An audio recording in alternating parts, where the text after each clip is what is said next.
Welcome back to another YouTube video. This is going to be the new setup for some time being as I start traveling more, but I like showing my books. This is my proudest possession.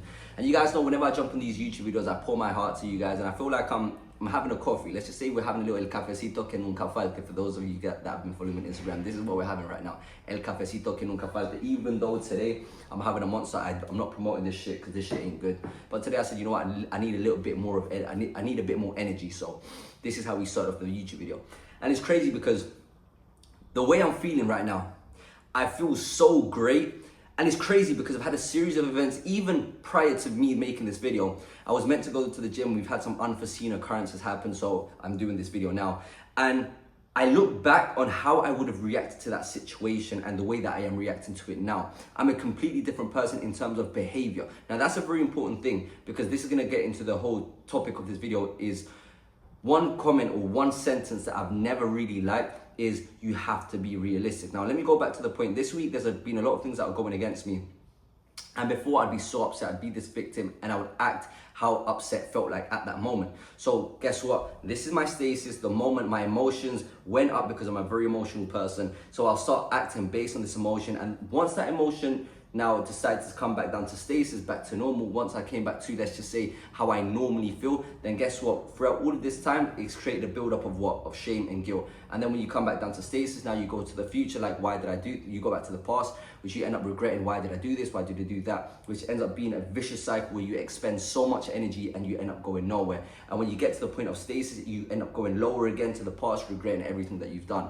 Now, everything that's been happening, and I've had a lot of things going against me recently, I just take it with a smile on my face because this reminds me of one of the 7 hermetic laws, the law of rhythm. Everything has its ups, everything has its downs. Now before, whenever I was at an up, I wanted to always be there. I wanted to have the ups, just ups, ups, ups. Now, everything has downs, everything has cycles, like everything. When you zoom in, you can see the ups and downs, but on the grand scheme of things, when you zoom out, you can see it's a constant trajectory up. But with every down, there's something for you to learn from that situation. And this is what most of us don't do. Most of us are so focused on the problem that we don't focus on the solution.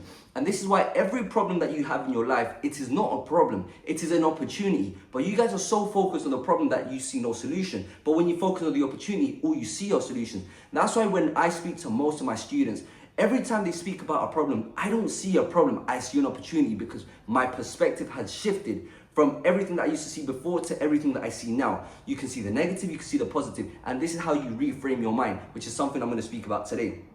Whenever you have these lows, you don't fight against the stream, you go with the stream and you ask yourself, what can I gain from this? You observe because you're going through that situation anyway. You're going through the difficulty, you're going through the pain, so there's no point of you emphasizing that pain. Think about, what am I gaining from this? And this is one thing I've decided to learn. I've had a lot of situations where in the moment I reacted and I want to do something. So let me tell you, since I'm very transparent with you guys and I want to share my problems with you guys, something that I've never been taught to do and still somehow I feel quite uncomfortable. But the reason I'm sharing it with you guys is because I want you to learn something from this so you can now inculcate into your personal life to give you a better experience when you face hardships.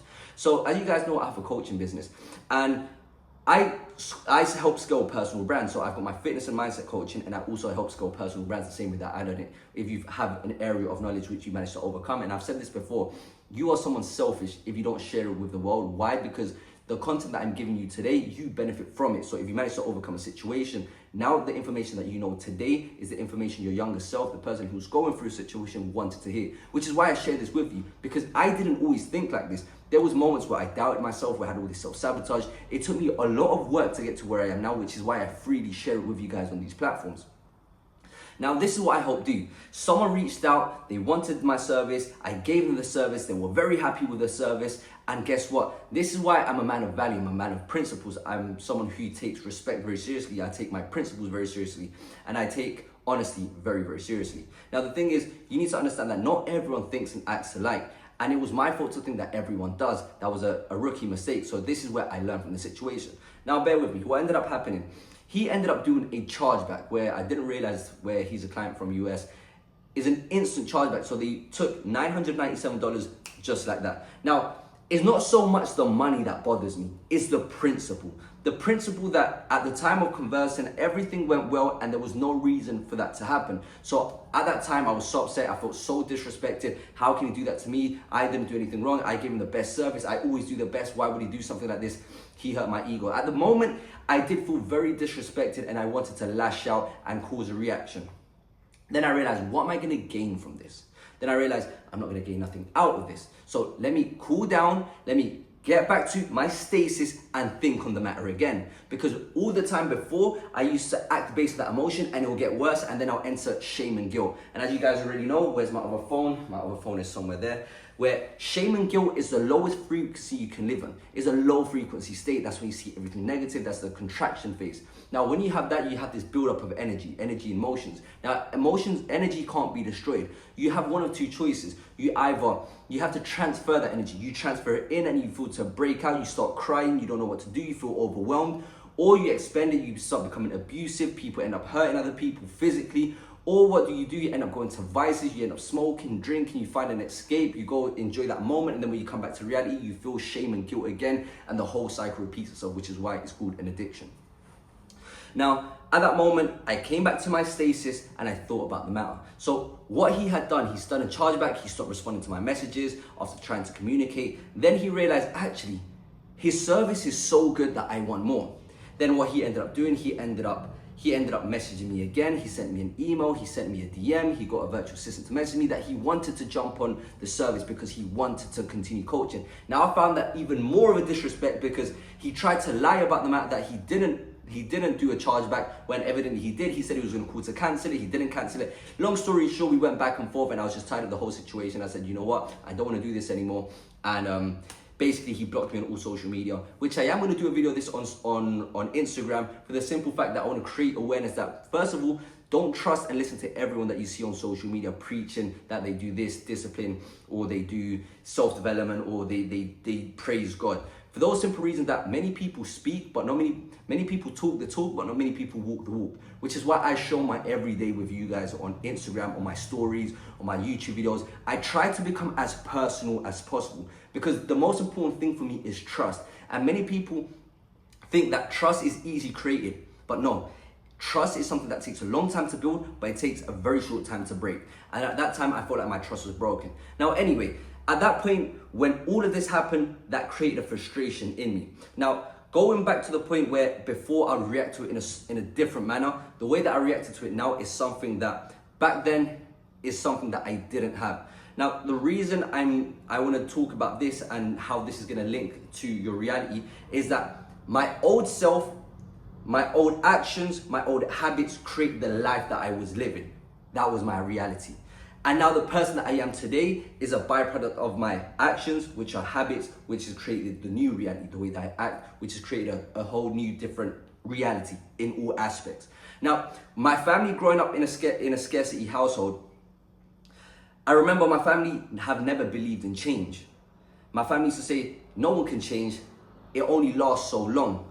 But one thing you guys need to understand is, at the time when I used to hear this, you always believe that everything that your family say, everything that your parents say is true because you have that loyalty to them. But when you start to question, why do I believe the things that I believe, and you don't know why you believe them, then that isn't your belief.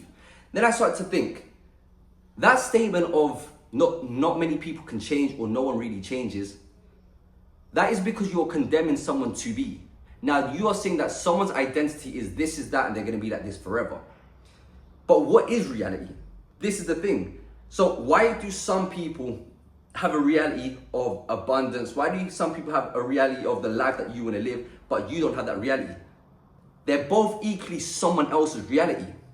But you need to understand what is reality. And this is where I'm going to blow your mind slightly. So bear with me. It's going to make sense.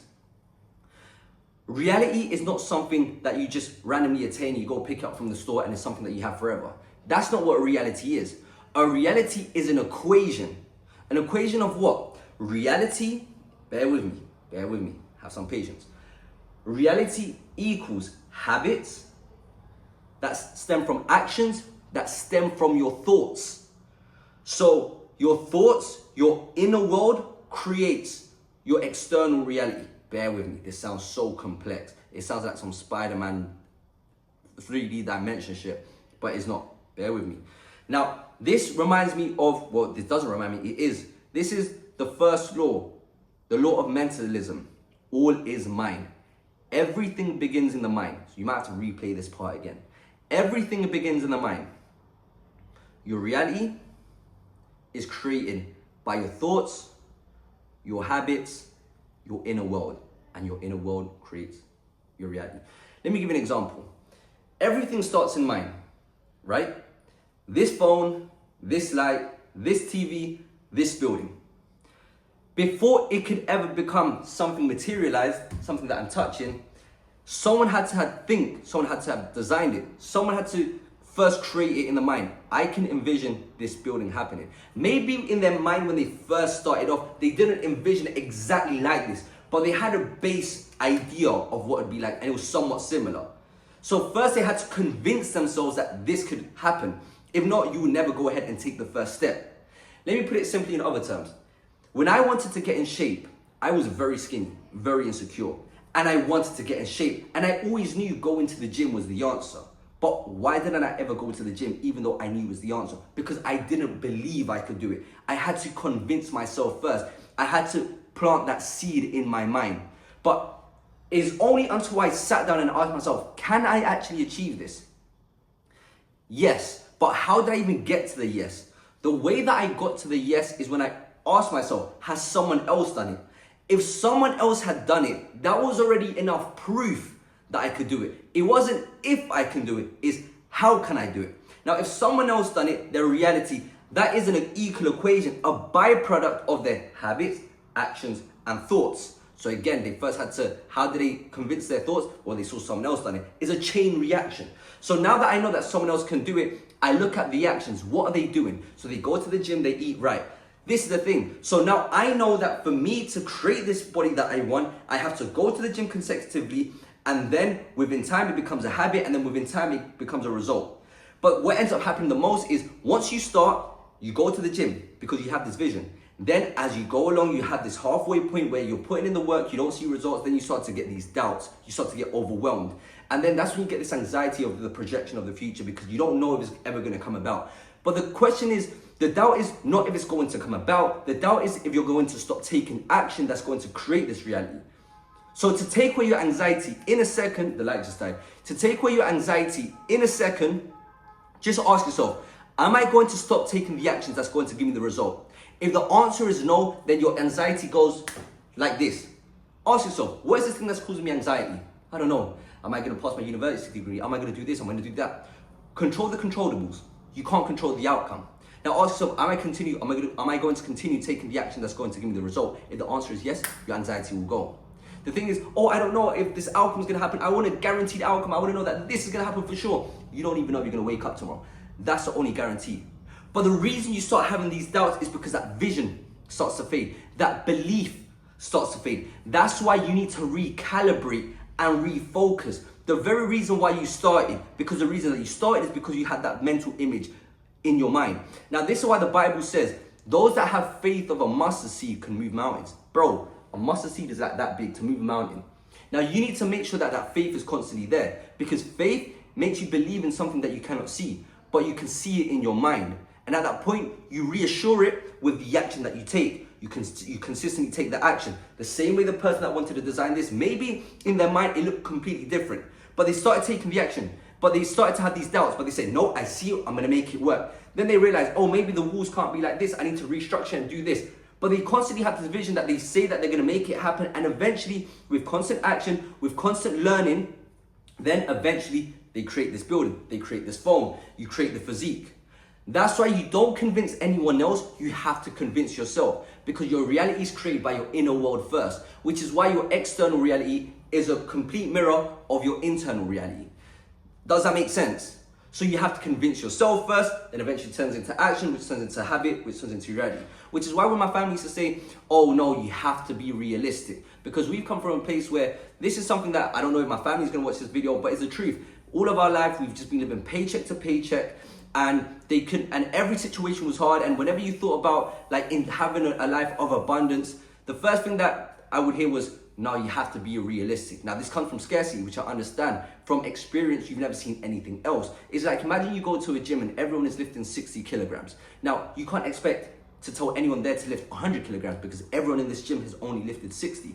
Now imagine you go to another gym and everyone lifts 300 kilos. Well, if you tell them you want to lift 60, they'll tell you, why don't you lift 260? Why don't you lift 300? Like, the paradigm shifts because everyone that lifts 300 kgs, that is their reality. But everyone that lifts 660 kgs, that is their reality. What is the difference? Maybe the training, the things that they do that allow them to get that outcome. This is the thing. The reason that they say be realistic is because the things that they were doing were equating to the results that they were living, which was scarcity. Because no one has ever put themselves in an uncomfortable situation to get a different result. Like my reality, I was skinny. I was skinny. I was skinny. I wasn't doing anything to change it. I was very comfortable. Now, that was my reality because my actions equated to the reality of me being skinny. Now, if I wanted to change my reality to be someone strong, now I had to make it a habit and continuously go to the gym and convince myself first that I wanted to do it. Now, this is my reality, the physique that I have today. Because a reality is a constant. My reality is a journey. It's not something that you attain, you go to the shop and you buy and you have it forever. No, this is a choice that I make every single day, which is why your reality are the choices that you make. Your reality is your identity, the things that you do. But guess what? You have so many different realities because at any moment of time, you can change the things that you do. If all of a sudden I decide that tomorrow I want to be a sumo, now, and I start eating a crazy amount and then I become a sumo wrestler, then my reality has changed because now I have a new set of standards, I have a new set of habits, which creates that reality. Does it make sense? So you have so many different realities. So when someone says be realistic, realistic to what? You choose what reality is like. Because if you say to a poor person, someone that lives making $500 a month, $1,000 a month, oh, you have to be realistic, that's realistic to them. Now you go to someone who's a millionaire and you tell them, be realistic. The millionaire lifestyle is realistic to them. So what is realistic to you? What is the difference? The things that they do. Now there's many different factors. You don't get to decide where you live. You don't get to decide what happens to you. There's certain things in your life that you can't decide and they are not your fault. But you know what is your fault? What you decide to do then on forward. Because guess what? Everyone has an equal opportunity of choice. You get to decide what you do with the cards that you are dealt with. When life gives you lemons, you make lemonades and you deal with it. Because you can complain and say, oh, but this person has it easier. That person has this, that person, so I'm not going to do nothing. How does that benefit you in your race of life? The whole point is that life is a bar of progression. Now, some people might be ahead of you, but how does that benefit you? In reality, you're putting competition in front of you, but in reality, there is no competition. Because once you have the narrative and you compare yourself to who you were yesterday, you realize the only competition is myself. Because how I progress in this life is going to be beneficial to me and the people around me. So how are you progressing in your life? How are you progressing in your reality? That's why your reality is a byproduct of your actions and your habits, which is why you have to first convince yourself of what you want, which is why I always say it is the who, not the how. Many people ask me and they tell me, I want you to teach me how to make money. I want you to teach me how to do this. I tell them, you are missing steps. You're trying to go from A to B, but it's not A to B, it's A to Z. And from A, B, C, D, E is first conditioning yourself to become the person that can overcome all of those obstacles to get to Z. This is one thing that you guys don't understand. Because without the who, you won't be able to attain anything. Because I can give you the perfect blueprint of how I grow my social media, how I live with my personal brand, so you can repeat and do the same thing. But guess what happens? Like the reality, thoughts, actions, habits, reality. Once you start doing it, you will start to have doubts. You will start to feel overwhelmed. You start to create anxiety. But remember what I said about anxiety. To remove it is, ask yourself, am I going to stop taking the action that's going to eventually get me there? But for you to actually do it, you have to do it with intent. Because you have to realize, why is the reason that I am doing this? Because the other day I went to the gym. I'm in shape and I've been going to the gym for so many years. Until this day, I still had to recalibrate. I was going to the gym, I was feeling sluggish and I was feeling a bit tired. Oh, I have to do legs. No one really likes legs. I'm doing this leg session. Then I said, wait, why am I doing legs? I said, well, because when I do legs, I'm improving my my physique. Now, I need to understand the pain that I'm going through is tearing the muscle fibers, and when I tear the muscle fibers, it grows stronger, and then I improve my physique, I improve my strength, my mental resilience too. Just that small perspective shift made me go into that leg day session and actually train with intent, and I enjoyed the session. One thing you guys need to realize about personal development and progression, you are chasing progression, you're not chasing perfection. Because guess what? We are humans, we're gonna feel emotional. Like I mentioned before, when you have something that affects you, whether it be physically, mentally. It changes the way that you think in that moment. So this is your stasis. Now, when someone says something that offends you, something that startles you, something that frustrates you, you go up, you start thinking differently. You start thinking based on that emotion. How quickly can you come back to stasis? Because before, I'll get offended, I'll start feeling this emotion, I'll start acting based on this emotion, I'll go 2, 3, 4 weeks startled and upset about this that happened, and my emotions will be so tied up to this situation that 4 or 5 days will go by, and then after the 7th day, I'll come back to stasis.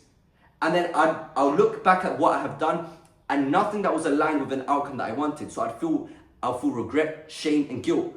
And what does that happen? You live in separate time frames. You start to regret the past. Why did I do this? You start beating yourself up. I can't believe I did this. Then you go back into the future. I don't know what my future is going to be like, because if I'm a failure, if I've done this, my future's going to be a wreck. The past doesn't exist. You have to accept that. Once you've done the things that you weren't meant to do, good, is a lesson. How can I learn from this?